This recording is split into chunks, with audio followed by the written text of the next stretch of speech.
speakers after myself. I'm not describe myself as a wonderful speaker, but hey-ho. We've got Kate Hoey and then, of course, Nigel Farage. Ladies and gentlemen, we have the biggest 5 weeks of our political lives ahead of us. For us in UKIP, it's the be-all and end-all. It's why we're here. It's why we're involved in politics. It's why UKIP was formed in the first place. And the decision that we're going to make on June the 23rd is one that will shape the rest of this century for this country. It's one which will shape the future of our children and our grandchildren. And I believe that if we go out and if we campaign hard, we can get our country back on June the 23rd. If we deliver leaflets, if we speak to our friends, if we man street stalls, if we wear down the soles of our shoes, we can make June the 23rd Independence Day and make this country great again.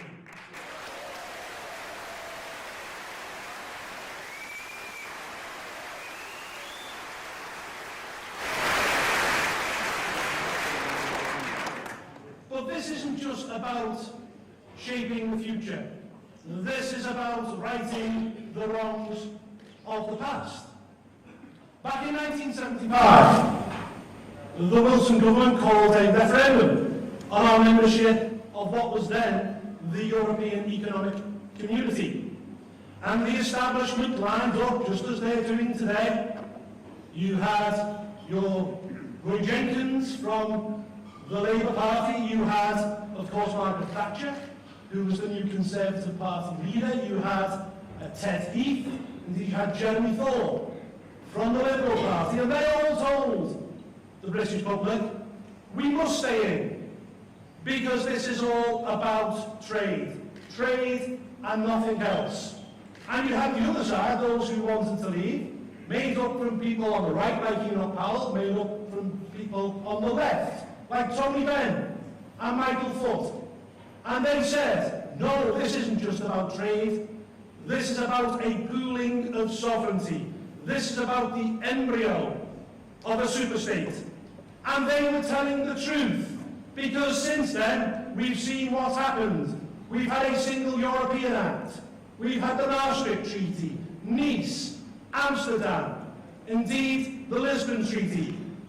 And if you knew then what we know now, you would never have voted to stay in this organisation. If the people then knew there would be a European arrest warrant, a European External Action Service, EU embassies around the world, an EU flag, an EU anthem, you would never have voted to stay in this organisation. You were fooled in 1975, ladies and gentlemen, and we can right that wrong on June the 23rd.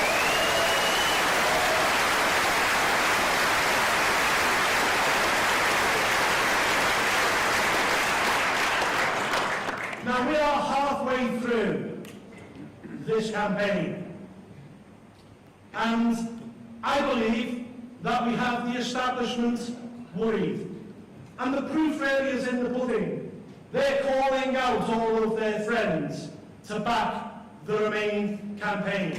You have the CBI, which represents big business, telling us that we must stay in. This is the same CBI that told us that we had to go back on the gold standard in the 1920s, which pushed us into depression in the 1930s. We had the same CBI which told us we had to join the ERM, the same CBI which said that we must join the euro or our economy would collapse.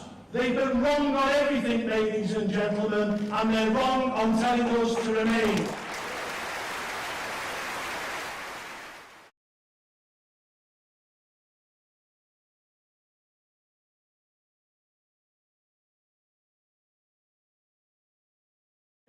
Would suffer if we left this European Union.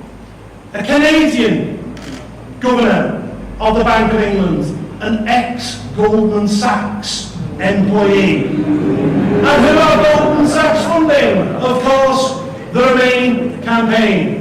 Now, some people say that Mark Carney is an ambitious man, and that he's using his governorship of the Bank of England merely as a platform to go on to his ultimate goal, which is to be the Prime Minister of Canada.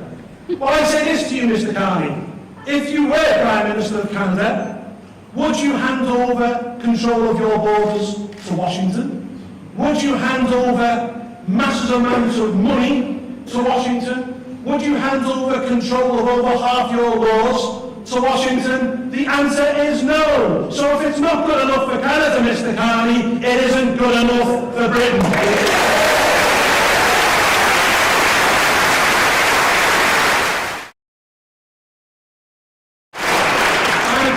Cameron is asking for favours from his friends and heads of government around the world. We have the Indian Prime Minister telling us that we must remain in the European Union, probably as a thanks for all the foreign aid that we hand over to India. We have the Chinese President telling us we must stay in the European Union. China, that bastion of democracy. And of course we have Barack Obama, anti-British American president for a generation. This is meant to be the leader of the free world. This is meant to be the country which promotes democracy around the world. Yet he can come to this country and say, if we don't remain in the EU, then Britain would be at the back of the queue for any future trade deal. But it's interesting, isn't it, that we're never at the back of the queue when America asks for British soldiers to go out and fight.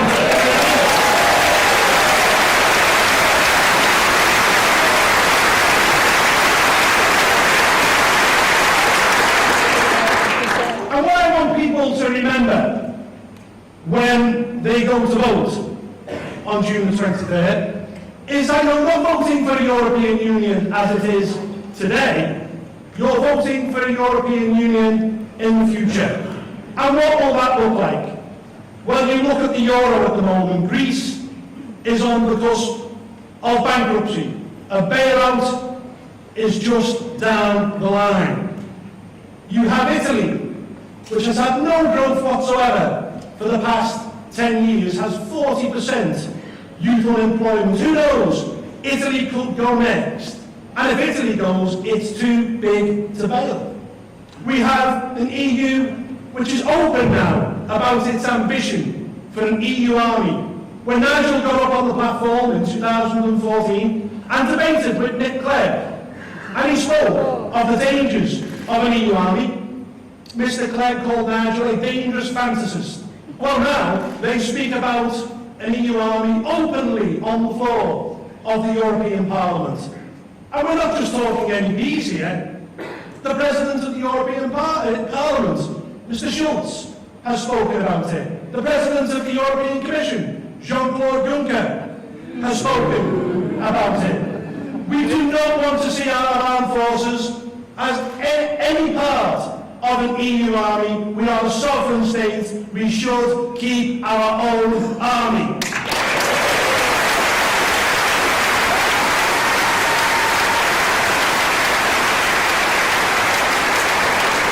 Back in 2007, I stood at a press conference which was being addressed by José Manuel Barroso, who was then the President of the European Commission. And he spoke about the EU being the first non-imperial empire. And the one thing we know from empires is that they're always seeking to expand. And that's why Bosnia will be the next country into the European Union. Bosnia, which has the highest youth unemployment in Europe. Kosovo will be next. Montenegro, Serbia, and possibly Turkey. Turkey, a country which only 3% of it actually falls into Europe. Turkey, which is apparently, allegedly, covertly in cahoots with ISIS and buying oil, but is overtly backing these so-called rebels in Syria who are made up of the Syrian Mujahideen and the Al-Nusra Front, which is an Al-Qaeda affiliate. And then we talk about security in Turkey. The head of Europol has already told us that there are 5,000 jihadis in Europe that want to do us harm. So does it really make any sense, ladies and gentlemen, to extend the borders of the European Union to the Levant, to Syria, to Iraq and to Iran? I put it to you that if Turkey joins the European Union, it will make us all less secure. It is dangerous, ladies and gentlemen, but the only offset that I would suggest is that if Turkey comes in, we should go out.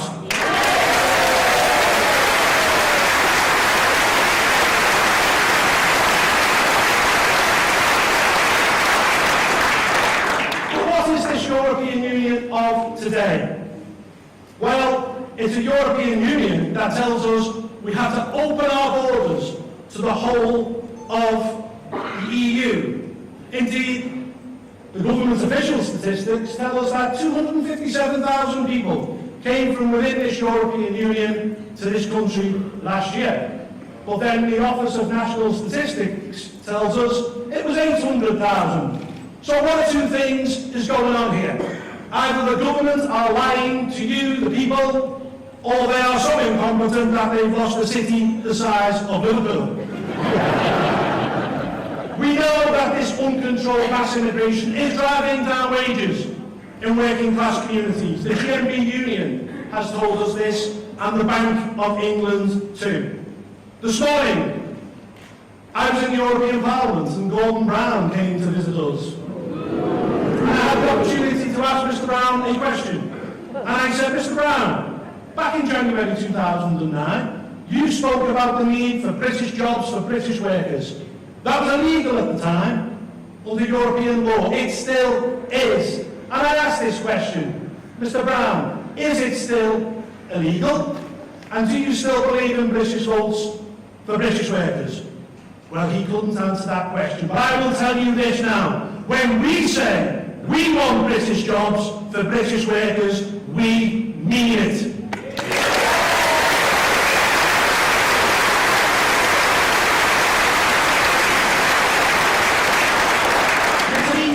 Costing us £55 million every single day in membership fee alone. Yet they give us half of it back and then tell us how to spend our own money. So if you go into Manchester, you will see signs up everywhere. This project was built with EU money. Thank the EU. There is no such thing, ladies and gentlemen, as EU money. It's your taxation. It's our money. And that £55 million a day shouldn't be building motorways in Romania and Bulgaria, shouldn't be building an underground system in Warsaw, shouldn't be building a sewage system in Budapest. It should be spent here, in our country, on our schools, on our hospitals, because charity begins at home.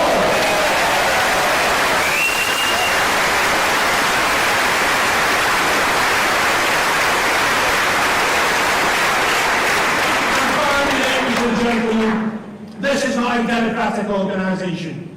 Over half our laws are now made in Brussels, not by MEPs, but by a European Commission that meets in secret, that is unelected, that is advised by 2,000 working groups, made up of the banks, big corporations and big business. We went to war twice in the last century to protect British freedom and British democracy. We sent our brave boys over the top at the Somme to be mowed down. We sent our brave boys into the skies of South East England to stand up for our democratic rights. And the politicians of the second half of the last century gave that away. They gave away our birthright, ladies and gentlemen. And on June the 23rd, we will take that birthright back and we will put the great back into Great Britain.